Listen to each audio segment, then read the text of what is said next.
Hi viewers, ಕರುನಾಡ ಕೈರುಚಿ ಕ್ರಿಯೇಷನ್ಸ್ಗೆ ಸ್ವಾಗತ.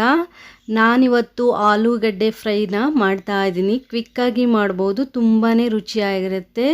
ರಸಮ್ ಎಲ್ಲ ಮಾಡಿದಾಗ ಸೈಡ್ ಡಿಶ್ ಆಗಿ ಬಳಸ್ಬೋದು, ತುಂಬಾ ರುಚಿಯಾಗಿರುತ್ತೆ. ಹೇಗೆ ಮಾಡೋದು ಅಂತ ನೋಡೋಣ.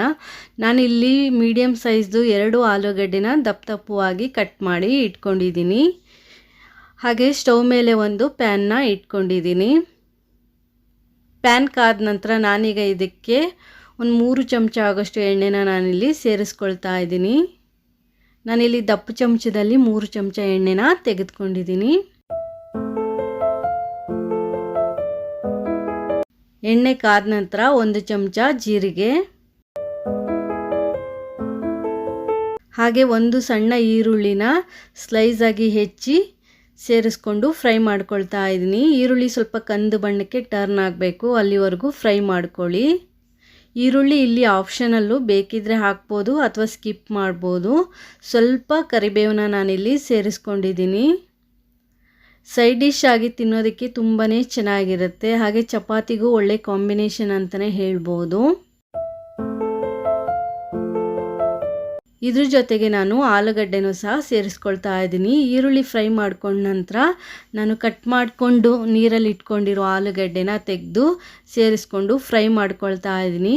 ಆಲೂಗಡ್ಡೆನ ಚೆನ್ನಾಗಿ ಎಣ್ಣೆಯಲ್ಲಿ ಫ್ರೈ ಮಾಡ್ಕೊಳ್ಳಿ. ಹಾಗೆ ಆಲೂಗಡ್ಡೆ ಚೆನ್ನಾಗಿ ಬೇಯಬೇಕು, ಅಲ್ಲಿವರೆಗೂ ಬೇಯಿಸ್ಕೊಳ್ಳಿ. ಬೇಗ ಆಗುತ್ತೆ, ಹಾಗೆ ತುಂಬ ಚೆನ್ನಾಗಿರುತ್ತೆ. ಅನ್ನಕ್ಕೆ ಅಥವಾ ಚಪಾತಿಗೆ ಎಲ್ಲ ಒಳ್ಳೆ ಕಾಂಬಿನೇಷನ್ ಅಂತಲೇ ಹೇಳ್ಬೋದು. ನಾನು ಲಿಡ್ ಕವರ್ ಮಾಡಿ ಬೇಯಿಸ್ಕೊಳ್ತಾ ಇದ್ದೀನಿ, ಸ್ವಲ್ಪ ಬೇಗ ಬೇಯುತ್ತೆ ಅಂತ ಹೇಳಿ. ಆವಾಗವಾಗ ಲಿಡ್ ಓಪನ್ ಮಾಡಿ ಒಂದ್ಸಲಿ ಮಿಕ್ಸ್ ಮಾಡ್ಕೊಳ್ಳಿ. ಹೊಸದಾಗಿ ಯಾರಾದರೂ ನನ್ನ ಚಾನಲ್ ನೋಡ್ತಾ ಇದ್ದರೆ ಪ್ಲೀಸ್ ನನ್ನ ಚಾನಲ್ನ ಸಬ್ಸ್ಕ್ರೈಬ್ ಮಾಡಿಕೊಂಡು ನೋಡಿ.